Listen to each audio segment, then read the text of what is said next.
Eu quero que você abra a tua Bíblia na carta de 1 João, capítulo de número 3.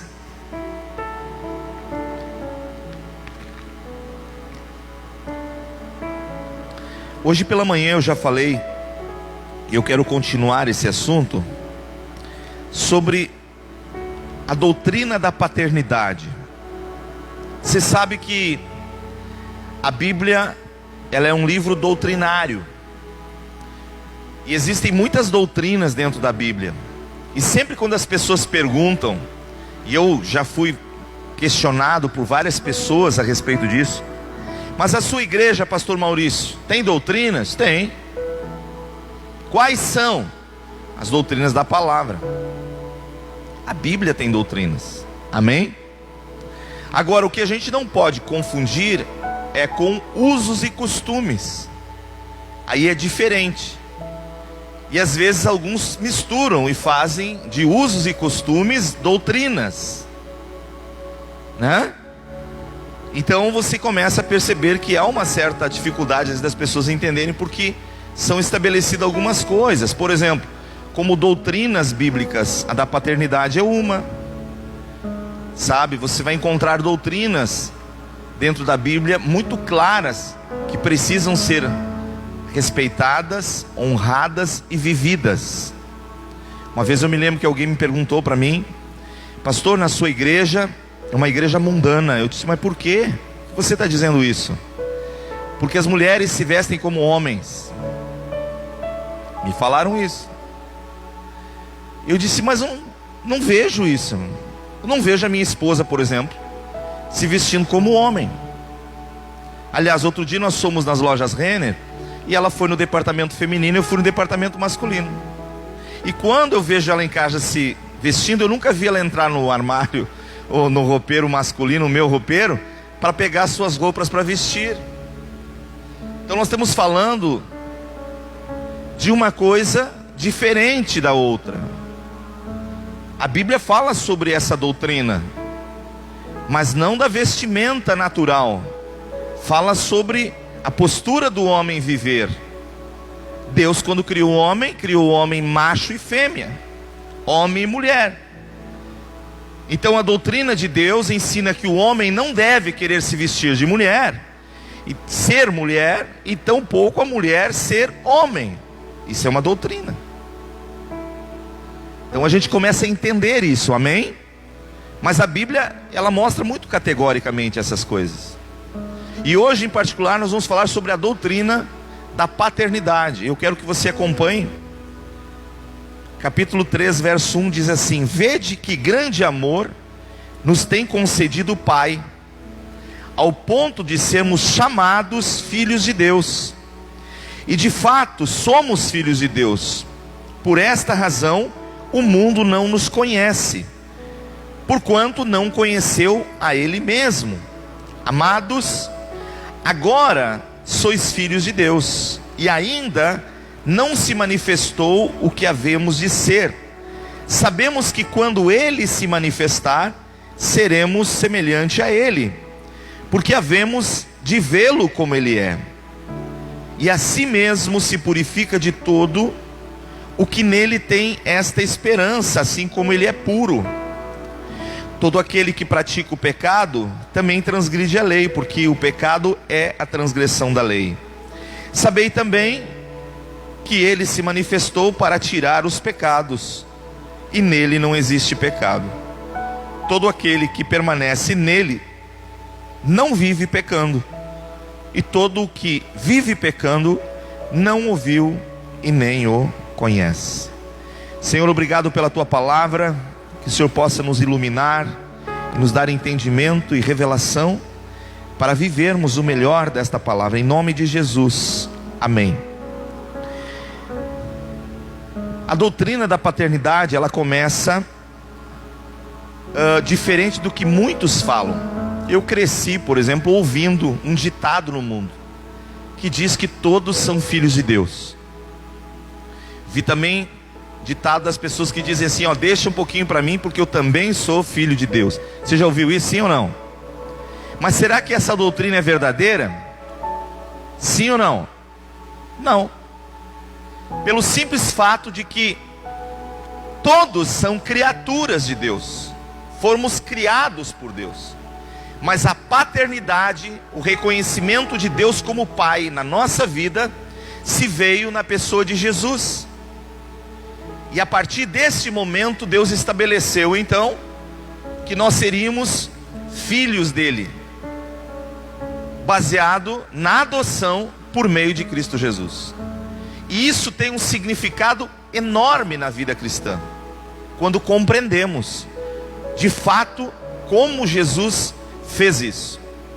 Então a primeira coisa, o primeiro passo para nós nos tornarmos filhos de Deus, está na carta de João, capítulo 1, verso 12. Vamos ler a partir do 11. João 1, 11. Veio para os que era seu. Primeira coisa, quando Deus estabeleceu a doutrina da paternidade, Ele começa elegendo os judeus. Especificamente, Ele faz um ato de bondade, porque o Velho Testamento todo, Deus tinha criado a nação de Israel, trabalha com ela, vive com ela, mostra que ela era menina dos olhos dele, mas a paternidade Ele vai revelar agora, quando Jesus vem. E quando vem Jesus, o Cristo, o que acontece? Eles rejeitam, eles não reconhecem Jesus. Óbvio que se você não reconhecer Jesus, você não pode se tornar filho de Deus. Entendeu? E o texto vai continuar. Veio para os seus, os que eram seus, e os seus não o receberam. Mas a todos quanto receberam, deu-lhes o poder de serem o quê? Feitos o quê? Filhos de Deus, a saber, aos que creem no seu nome, os quais não nasceram do sangue, nem da vontade da carne, nem da vontade dos homens, mas de Deus. Então a primeira coisa que precisa para eu me tornar filho de Deus é aceitar Jesus, reconhecendo que Ele é o Cristo, o Filho de Deus. Caso contrário, eu sou apenas uma criatura. Posso cantar, posso adorar, mas nada vai mudar na minha vida enquanto eu não reconhecer Jesus como Senhor e declarar Ele sendo agora na minha vida a porta de entrada para viver com Deus como Pai. E há uma grande diferença quando você vive com o Pai. Quem tem família sabe disso. O relacionamento de filhos com o pai e relacionamento de filhos que estão bastardos. Sabe disso. Há uma enorme diferença. E nós então agora temos essa grande bênção da parte de Deus. É a sua paternidade estabelecida na pessoa de Cristo Jesus. Amém? Então a primeira coisa, diga comigo, é aceitar Jesus. É a porta de entrada para me tornar filho de Deus. O segundo aspecto está em Gálatas capítulo 4,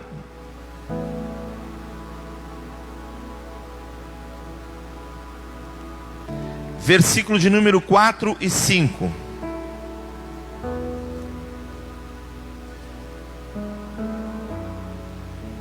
Eu aceitei Jesus, me tornei um filho de Deus. E olha o que vai dizer aqui no versículo 4 e 5.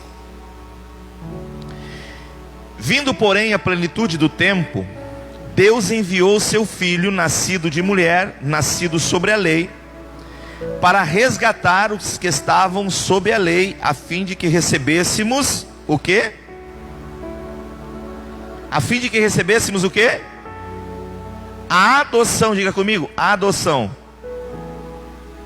Você sabe que quando uma criança é adotada, ela passa a ter agora a legitimidade de um pai, é assim ou não é? Que vai cuidar dela, que vai dar toda o suporte que ela precisa. Eu já falei isso num culto anterior que ministrei, de um amigo que eu tenho. E ele, muito tempo casado, não teve filhos, E agora, cerca de uns 4, 5 anos atrás, ele decidiu, junto com a sua esposa, adotar uma criança. E a criança já tinha 11 anos quando ele adotou. Ela já vivia mais de década. E ele então faz todo o trâmite de documentos para adoção, faz aquele... Eu acho tão lindo quando as pessoas fazem isso, né?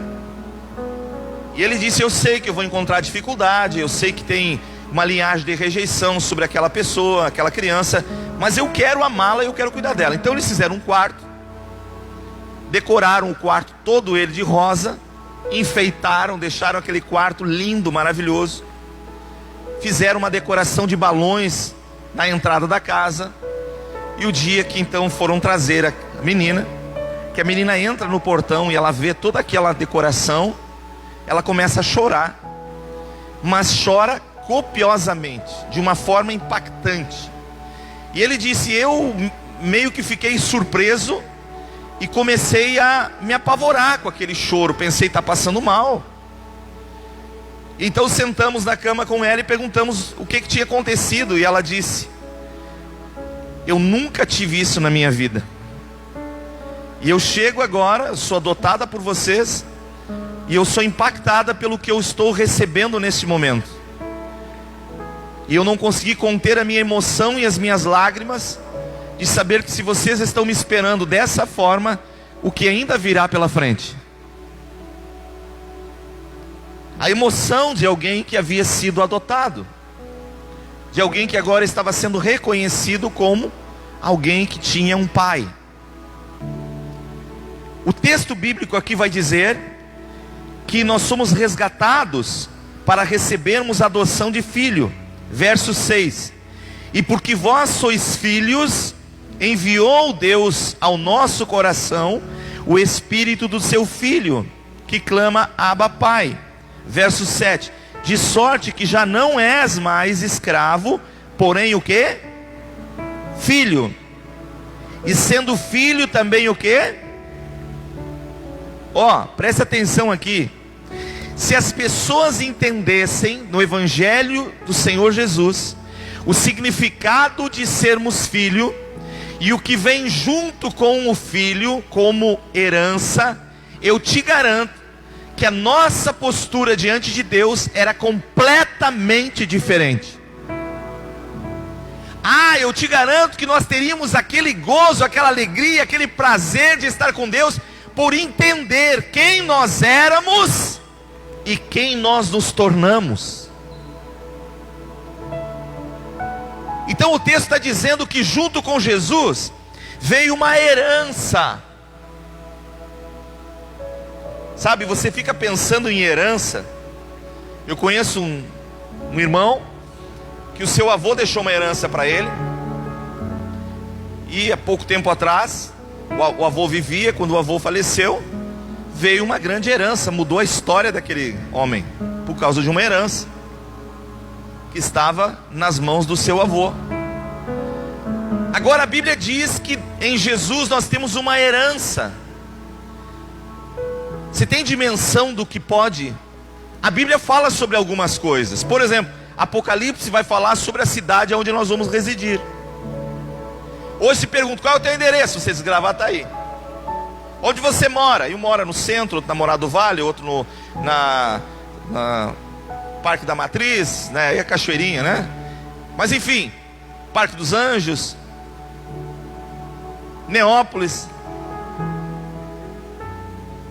Mas a Bíblia diz que nós temos uma herança em Jesus. E um dia nós vamos habitar numa cidade chamada Nova Jerusalém.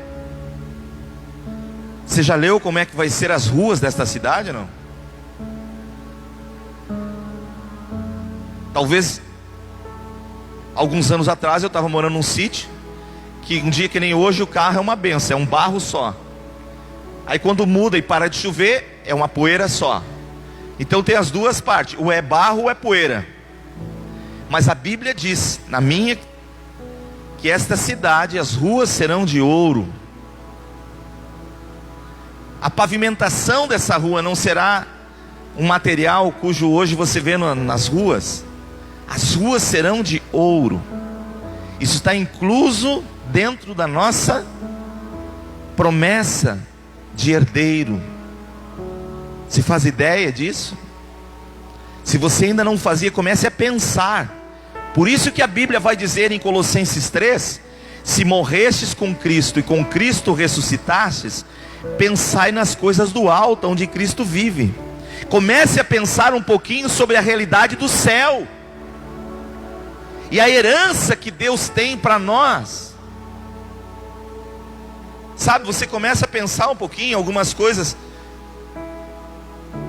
Às vezes você passa na frente de uma loja, por exemplo, aqui na 61 são concessionários do lado da direita e do lado da esquerda, não é? Às vezes você passa ali, tem uns carros de exposição ali, tu para na sinaleira e os carros estão ali, e aqui um top em cima do para-brisa, assim, esse carro pode ser seu. Tem um pod ali, já percebeu? No dia eu passei ali, tinha um Cruze assim, daí tinha um top, dizia, esse carro pode ser seu. Basta você ter uns 100 mil reais e o carro é seu. O que te separa desse carro? Só me usa os 100 mil reais. Hã? Então você passa em alguns lugares, você olha a vitrine e você enxerga o que está dentro. Você até diz, puxa, Senhor, que vontade que eu tinha de ter isso. Mas as condições não chegam àquilo, então fica só na vontade. Mas a Bíblia fala que aqueles que estão em Cristo receberam de Deus uma herança. E uma das coisas, a palavra de Deus fala sobre a Nova Jerusalém, ruas de ouro. Diz que os seus muros serão transparentes. E você pergunta, mas por que muros transparentes? É porque terão alguns que vão ficar do lado de dentro e outros que vão ficar do lado de fora. Então, na vinda, no advento de Jesus, quando nós o aceitamos Ele e reconhecemos como Senhor e Salvador da nossa vida, Ele nos dá uma herança agora. Um dia nós vamos estar nessa cidade, amém? Eu creio, e muito em breve nós estaremos nessa cidade. E talvez muitos que hoje debocham da nossa fé vão olhar de fora para dentro e vão sentir o que nós sentimos hoje quando olhamos uma vitrine e não podemos comprar. Você está entendendo em nome de Jesus? Isso veio junto com o cristão em Gálatas, aqui vai dizer, de sorte que nós não somos escravos, somos filhos, e sendo filho também herdeiro de Deus. Herdeiro. De quem nós estamos herdando? De Deus, é pouca coisa. Você tem noção, ideia disso? Já deixou isso penetrar no teu coração? E o que Deus tem vai fazer parte da nossa vida, onde nós vamos viver com isso. A própria carta de João fala que ele ainda não se manifestou, mas quando se manifestar, seremos manifestos com ele. Então hoje, queridos, nós temos que cuidar desse coração, temos que cuidar do nosso organismo, tem que cuidar dos triglicerídeos, tem que cuidar da diabetes, tem que cuidar do colesterol, é ou não é? Mas chegará o dia em que Jesus se manifestará, e quando Ele se manifestar, seremos também manifestos com Ele. Está dentro do propósito de Deus. E aí, essas coisas que hoje nós gememos por elas desaparecerão, porque teremos um corpo transformado e glorificado como o dele. Você consegue entender em nome de Jesus? Por isso que para Jesus chamar Lázaro da sepultura não foi problema nenhum. A irmã dele disse, mas o homem está morto, já há 4 dias, cheira mal. Jesus, não tem problema, tira a pedra. Porque Ele é o Senhor de todas as coisas, amém? E quando Ele fala, as coisas se formam, tudo se faz. Então nessa doutrina da paternidade, você encontra a promessa que nós nos tornamos filhos em Jesus e recebemos por meio de Jesus esta herança, para vivermos agora, né, em Deus. Parte das coisas nós já recebemos, e tem muitas que ainda iremos receber, amém? Terceiro ingrediente aqui, está em 2 Coríntios, um pouquinho antes de Gálatas, capítulo de número 6, versículos 17 e 18.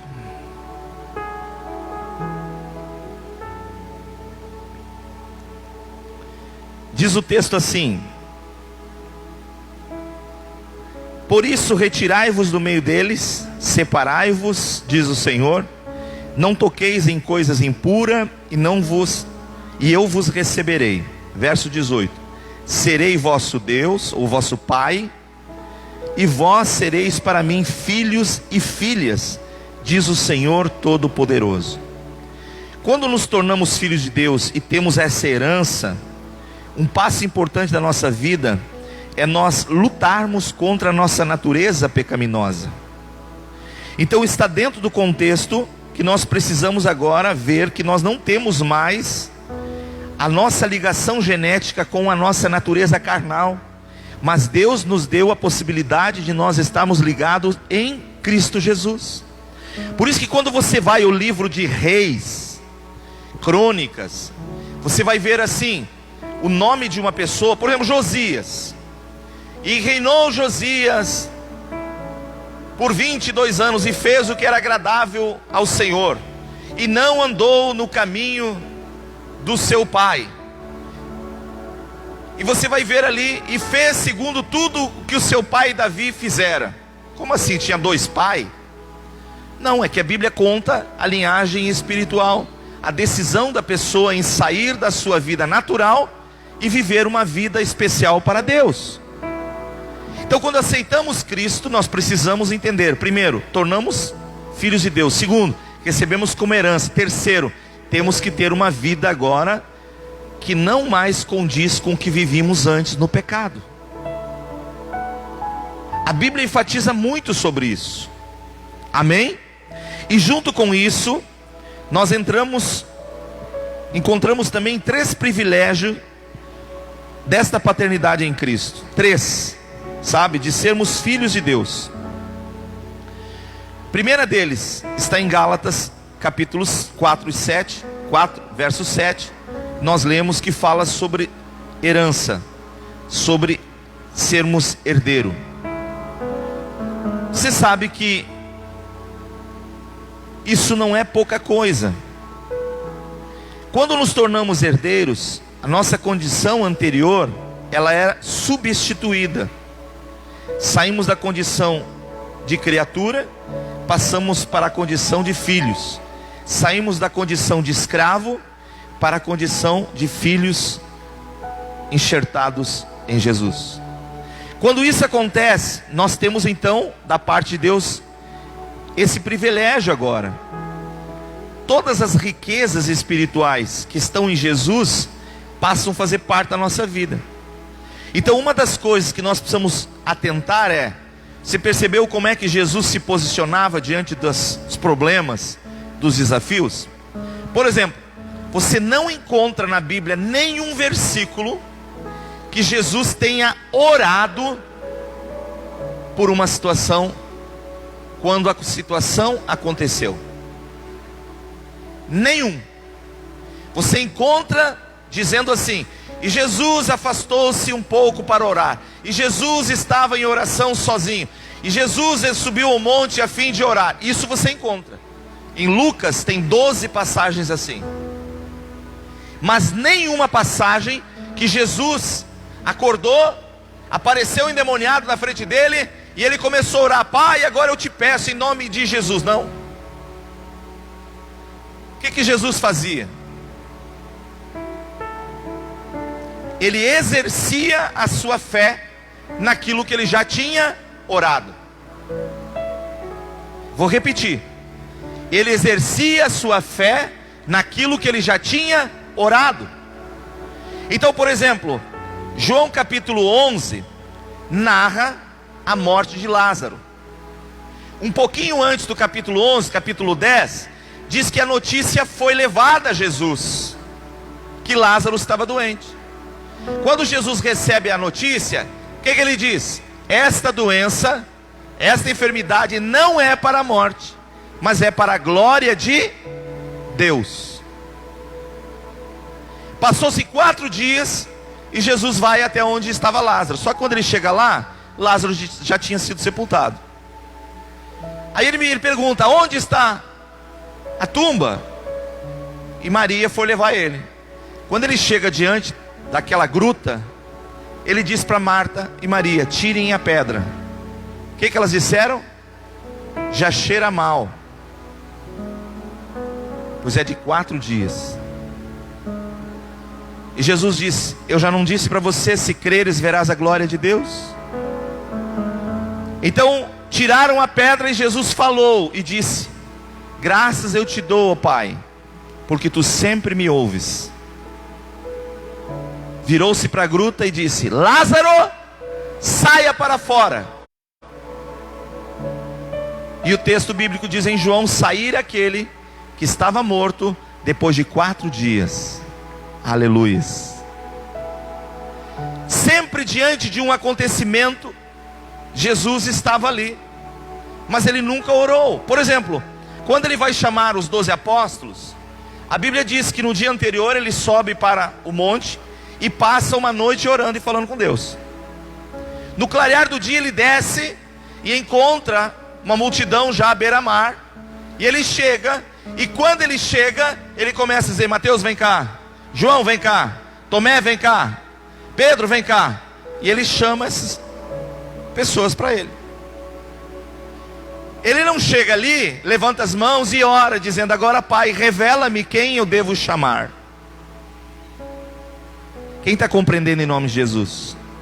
Pastor, o que o senhor quer dizer com isso? Nós temos uma herança em Jesus que é pouco, mas pouquíssimo desenvolvido nos nossos dias, que é de você orar no secreto do teu coração, na tua intimidade com Deus, mas diante de fatos e acontecimentos, você usar o que você orou, do que você acreditou quando você falou com Deus.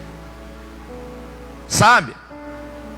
Quando Jesus estava no barco e a tempestade chegou, eu peguei quinta-feira passada, o vento se levantou, o mar começou a voltar-se, encher o barco d'água. Quando Jesus despertou, o que ele disse? Mar, acalma-te, vento, emudece. Foi o que ele falou. E o texto diz: fez-se bonança, parou o vento e cessou. Agora eu pergunto para você: nós fazemos isso sim ou não? Fazemos isso, igreja, sim ou não? Não fazemos. Mas isso é uma herança que Deus nos deu em Jesus. Por que não fazemos? Porque nós não desenvolvemos nossa fé.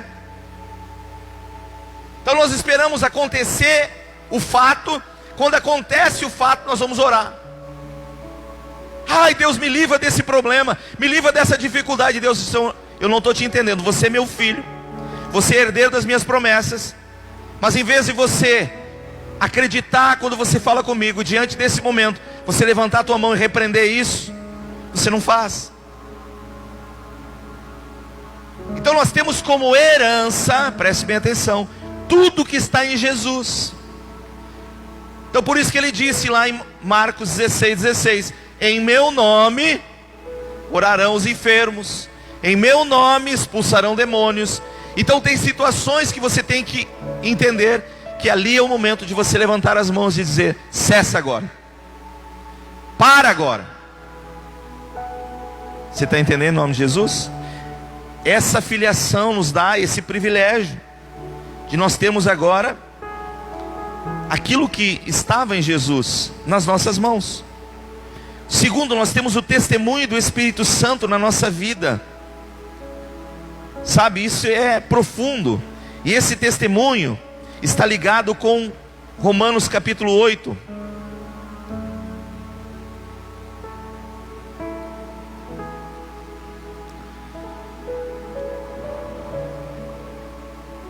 A partir do verso 12. Assim, pois, irmãos, somos devedores não à carne, segundo constrangidos a viver segundo a carne. Porque se vivemos segundo a carne, caminhamos para a morte. Mas se pelo Espírito mortificardes os efeitos do corpo, certamente vivereis. Verso 14. Pois todos os que são guiados pelo Espírito de Deus são o quê? todos os que são o quê? Guiados. Hoje pela manhã eu falei um fato que me veio na memória.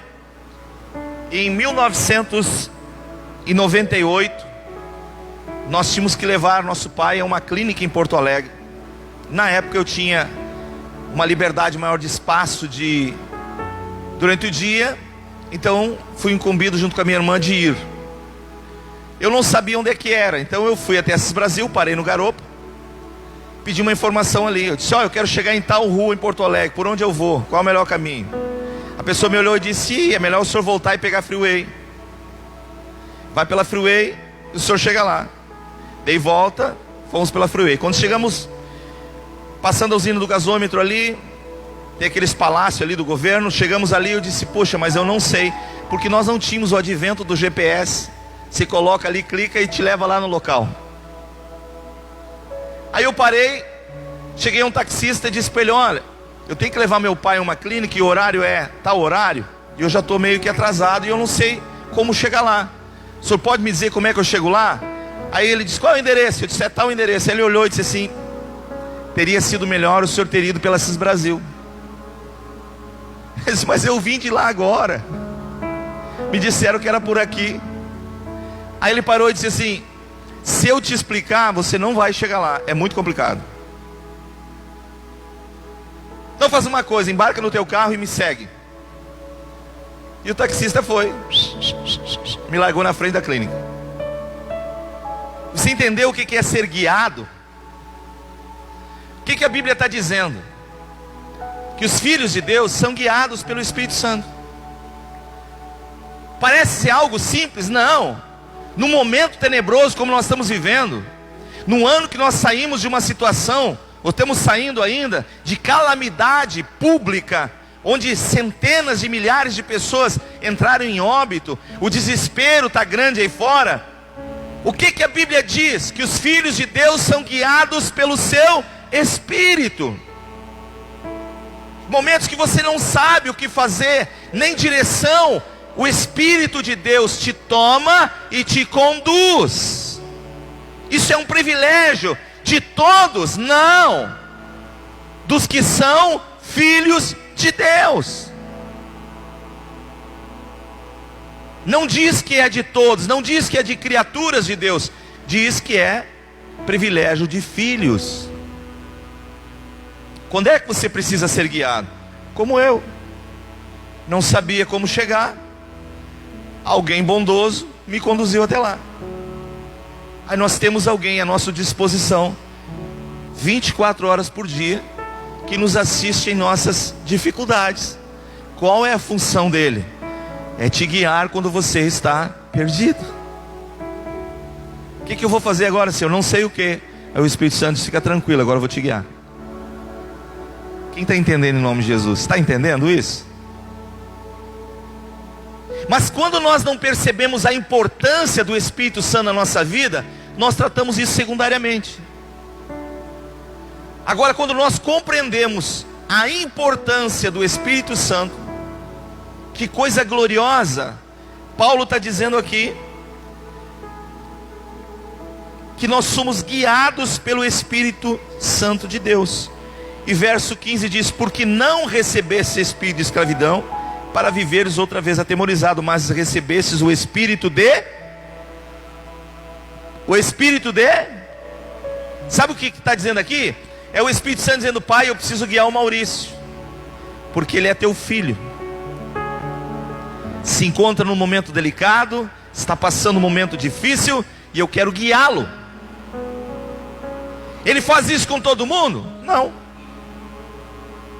Isso é um privilégio para quem nasceu de novo, para quem tem a herança em Cristo Jesus. Você está compreendendo a doutrina da paternidade? Olha como isso é sério. E aí vai dizer mais ainda aqui: o próprio Espírito, verso 16, testifica com o meu espírito que sou filho de Deus. Você sabe o que é testificar? É o que a certificar e faz, não é? Ela certifica, é isso? Me ajuda aí, pastor Everton. é o que é certificar e faz, não é? O certificado é o que? De confirmação de uma assinatura eletrônica, é isso? Anteriormente era feito nos cartórios. Você ia num cartório, pegava um documento, tinha que confirmar que aquele documento tinha veracidade na tua assinatura, assim. Agora é feito eletronicamente. Mas o que está dizendo aqui? Que há uma testificação por parte do Espírito Santo. Aonde? No meu próprio espírito. Quando? Quando o meu espírito começa a gemer, quando o meu espírito começa a dizer: puxa, mas será que Deus me ama mesmo? Será que eu sou filho de Deus? E ele vem e diz: tu és amado de Deus, tu és filho de Deus, e eu estou contigo para confirmar o que Deus estabeleceu. Você está entendendo em nome de Jesus? Privilégio que Deus dá para nós, sabe, de nós termos da parte dele. Agora também nós temos responsabilidades como filho de Deus, e eu quero linkar pelo menos 3 aqui. A primeira delas está em Efésios capítulo 5. Efésios capítulo 5, verso 1.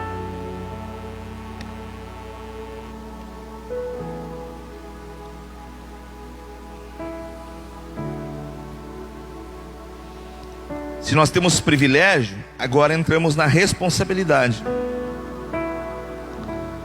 Sede, pois, imitadores de quem? Olha aqui para mim. O que é imitar a Deus? Você percebeu que às vezes a gente levanta chateado? Às vezes a gente se magoa com pessoas. Já aconteceu isso contigo, sim ou não? Comigo já aconteceu. Aí eu comecei a ler mais a Bíblia e entender mais a Bíblia. Que a Bíblia está me dizendo que eu tenho uma responsabilidade. Qual é a minha responsabilidade?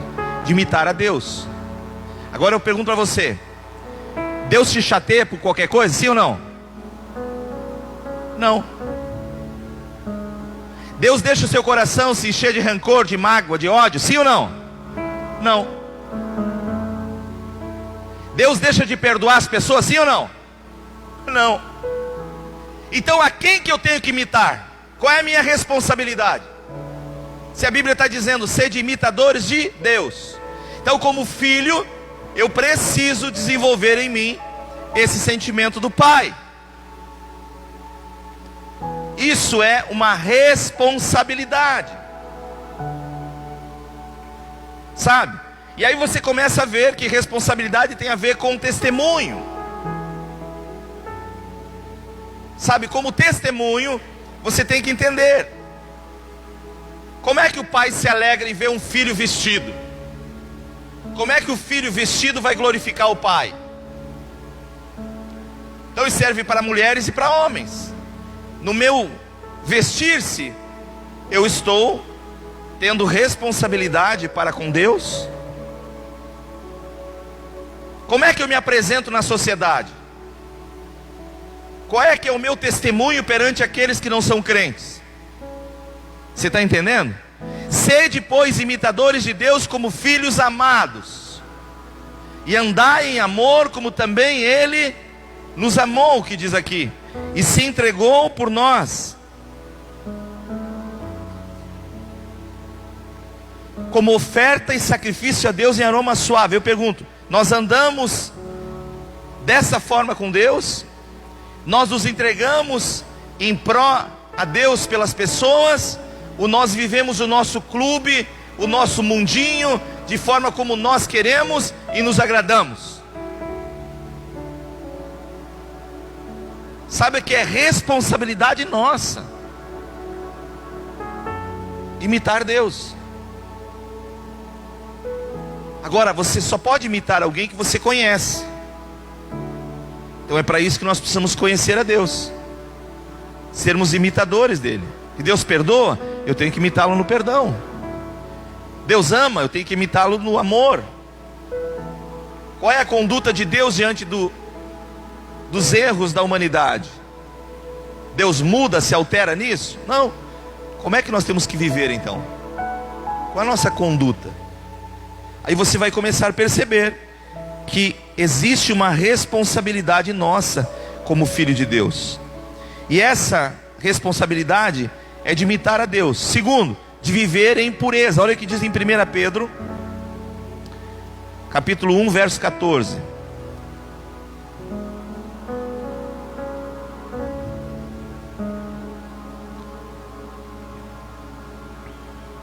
Vamos ler o 13 junto. Por isso, cingindo o vosso entendimento, sede sóbrios e esperai inteiramente na graça que vos está sendo trazida na revelação de Jesus Cristo. Verso 14. Como filhos da obediência, não vos amoldeis às paixões que tinham anteriormente na vossa ignorância. Pelo contrário, segundo é santo aquele que vos chamou, tornai-vos santo também vós mesmo em todo o vosso o quê? Em todo o vosso procedimento. Então, se a primeira responsabilidade é imitar a Deus, o segundo é viver em pureza. É deletar da nossa mente tudo que pode estar querendo nos tirar da presença de Deus. Como irmãos, tendo uma vida pura, tendo uma vida agradável aos olhos de Deus. Mas para isso, eu preciso cuidar o que eu estou vendo, o que eu estou ouvindo e o que eu estou falando. Porque essas três coisas passam por pureza ou impureza. E o desejo de Deus é nos dando essa responsabilidade para a gente cuidar isso. Você entende? Então a gente tem que ter uma pureza no tratar com as pessoas, no cuidar as pessoas. Você entende? A mesma pureza que o pai tem ao cuidar do filho, nós precisamos desenvolver isso na nossa vida cristã, tendo pureza no nosso viver, sendo como Ele é. Amém? E em terceiro aspecto, nós precisamos ter responsabilidade. Está em Filipenses capítulo 2.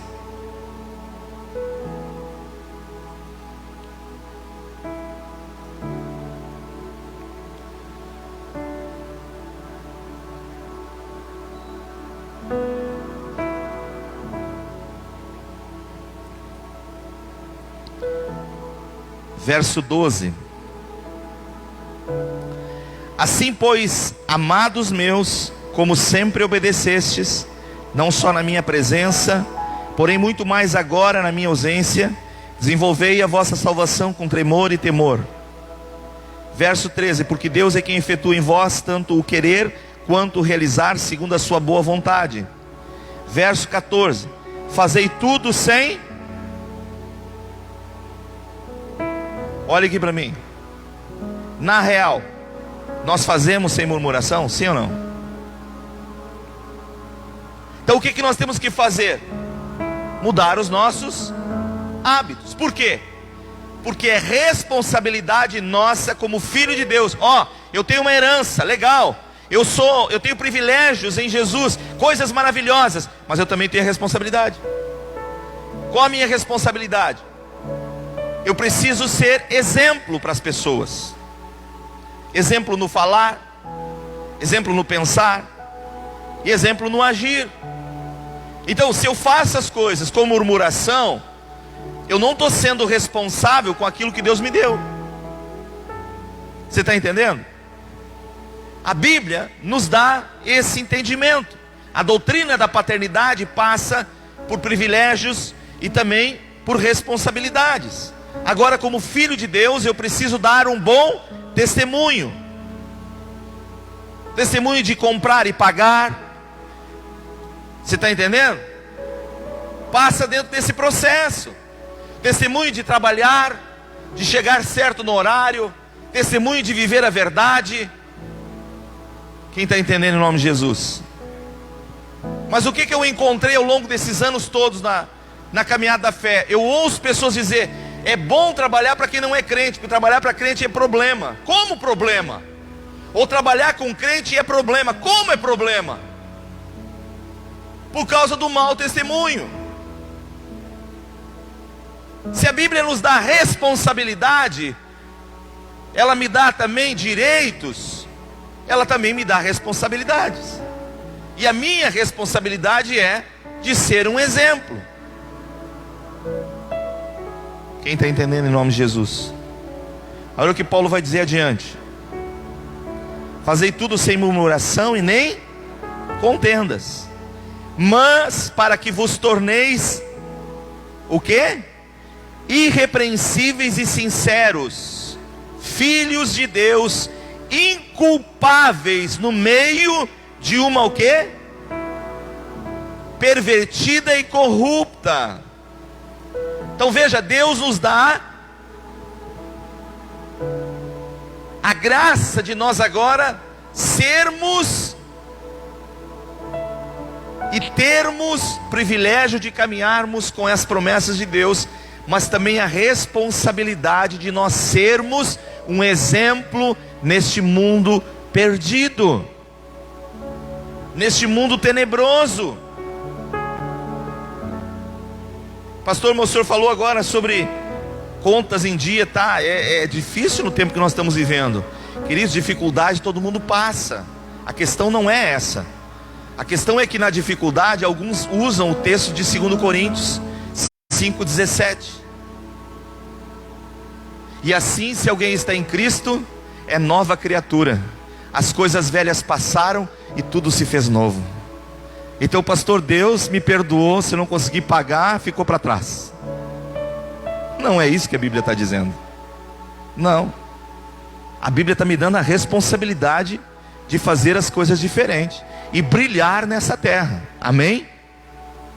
É isso que a Bíblia ensina. Porque Jesus foi questionado sobre questão de imposto. Alguém disse para ele: é lícito pagar imposto, sim ou não? Jesus estava numa situação difícil. Se eu digo que não,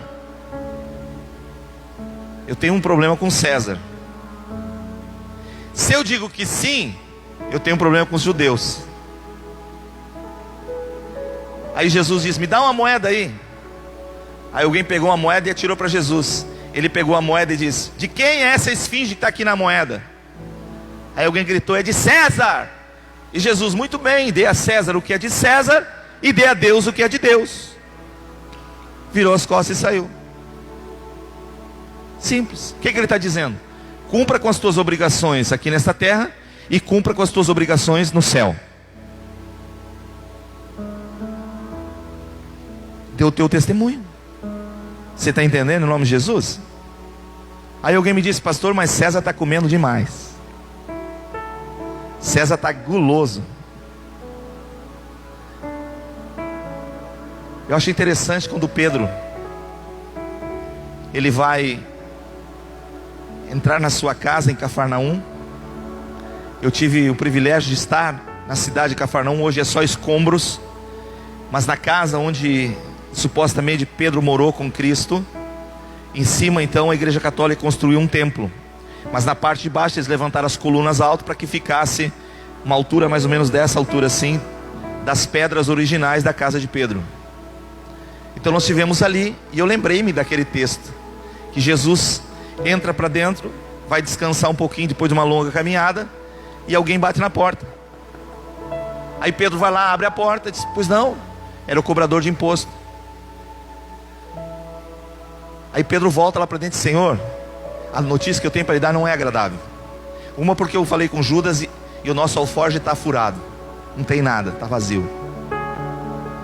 Outra, é o cobrador de imposto. O que nós fazemos? Jesus disse: é lícito o filho pagar imposto? Não é, né? Mas para que haja um bom testemunho, vamos pagar. Pedro, pega a tua varinha de pescar e vai no mar.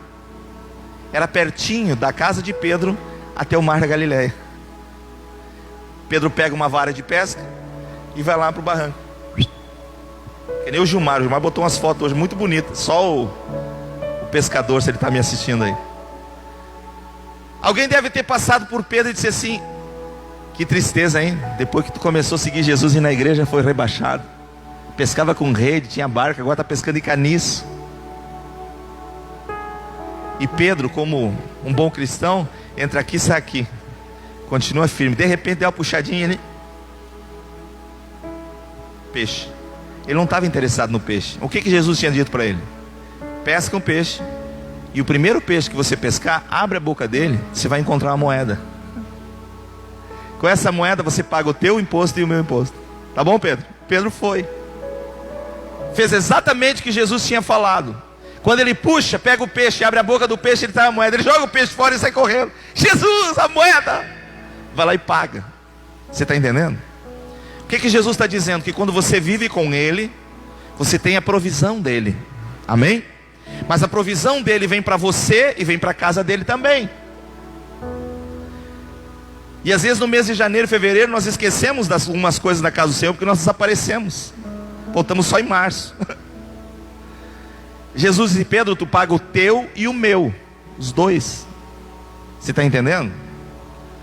Ou seja, Jesus também estava pagando. A igreja também tem suas obrigações. Os boletos continuam chegando em janeiro, a luz continua vindo, o aluguel também. Nada é isento. Que bom se eles dissessem: vocês só voltam lá em março. Mas não é. Então você encontra na Bíblia essa responsabilidade de filho de Deus.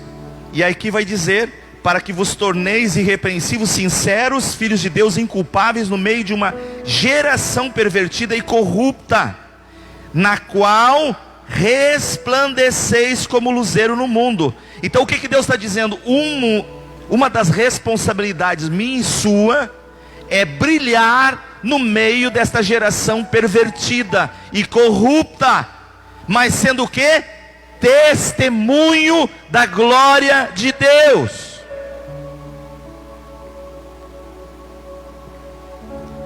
Mateus, capítulo de número 5. Olha o que Jesus fala no Sermão do Monte, do 14 em diante. Ainda como responsabilidade, olha o que Jesus diz: vós sois o quê? A luz do mundo.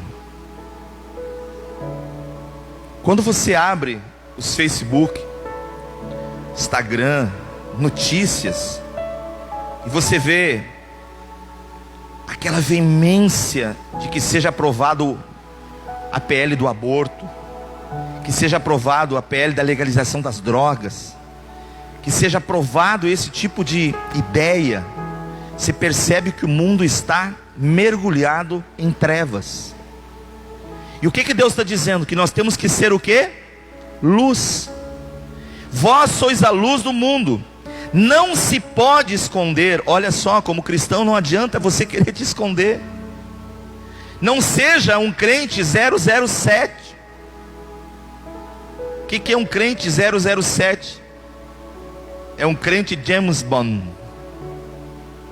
Ninguém sabe que ele é agente, mas ele é. Ninguém sabe que ele é crente na empresa, mas ele é. Sabe como é que é, né, pastora? Tem que cuidar, né? Tem que ter um jogo de cintura. Você tem que ser o que Deus quer que você seja. Você tem que brilhar como luz. E aí o texto vai dizer o quê? Verso 15: nem se acende uma candeia para colocá-la debaixo do alqueire, mas no velador, e ilumina todo o que se encontra na casa. Verso 16: assim brilhe também a vossa luz diante de quem? Para que vejam o quê? Para que vejam o quê? Boas obras. E quais têm sido as nossas boas obras? Você já parou para pensar? Deus quer que nós sejamos filhos de boas obras. Nós temos que estar engajados, voltados nisso. Mas boas obras requer trabalho. Boas obras requer dedicação. E talvez hoje nós estamos numa geração, num tempo, que muitos não querem trabalhar para Deus. Não querem se doar para Deus para fazer as coisas. Afinal, eu vivo numa vida tão corrida, como é que eu posso dedicar o meu tempo para fazer uma ação social, para ajudar alguém agora? Não, eu estou no meu descanso. A Bíblia diz: fazer a vontade de Deus é produzir boas obras. Você está entendendo em nome de Jesus? Propósito pelo qual Deus nos comprou agora, estabelecendo em nós a paternidade. Nós temos herança, nós temos privilégios em Deus, e Deus deseja que nós sejamos agora filhos com responsabilidades, filhos que assumam a missão do seu pai. Quem está entendendo, dá um glória a Deus aí. Brilhe a vossa luz diante dos homens, para que vejam as vossas obras, e vendo, glorifiquem ao vosso Pai que está no céu.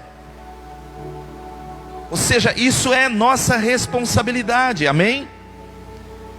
Temos que brilhar, somos um farol nessa escuridão. Assim Deus nos chamou. E para nós encerrarmos, Deus ainda nos dá armas, como filhos de Deus, das quais nós não podemos abrir mão. Eu vejo tantas pessoas às vezes lutando com as suas armas carnais. Você não vai vencer com as suas armas carnais. Deus colocou à tua disposição armas espirituais, amém? Efésios capítulo 6, verso 17.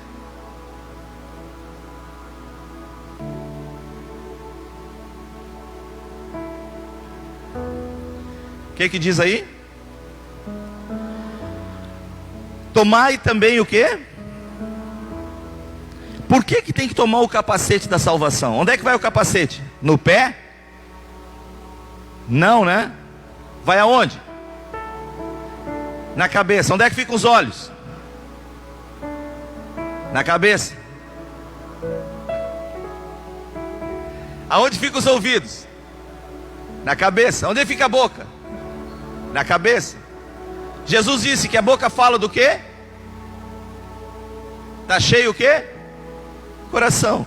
Aonde é o coração para Deus? Aqui ou aqui? Aqui. Então por que nós temos que ter o capacete da salvação? Porque ele é uma arma de proteção na vida cristã. O capacete da salvação vai me mostrar que eu não tenho que ouvir mais certas coisas que antes eu ouvia, nem ver certas coisas que antes eu via. Muda hábitos. Posso ouvir um amém? Mas é interessante que vai dizer o capacete da salvação, e olha o que vai dizer em seguida: e a espada do Espírito, que é o quê? A palavra de... Então, como filho de Deus, qual é a arma que Deus me deu para guerrear? A sua palavra. Então o primeiro confronto do diabo com Cristo em carne, ele é levado ao deserto, o diabo vem para tentá-lo. Chega diante dele e diz: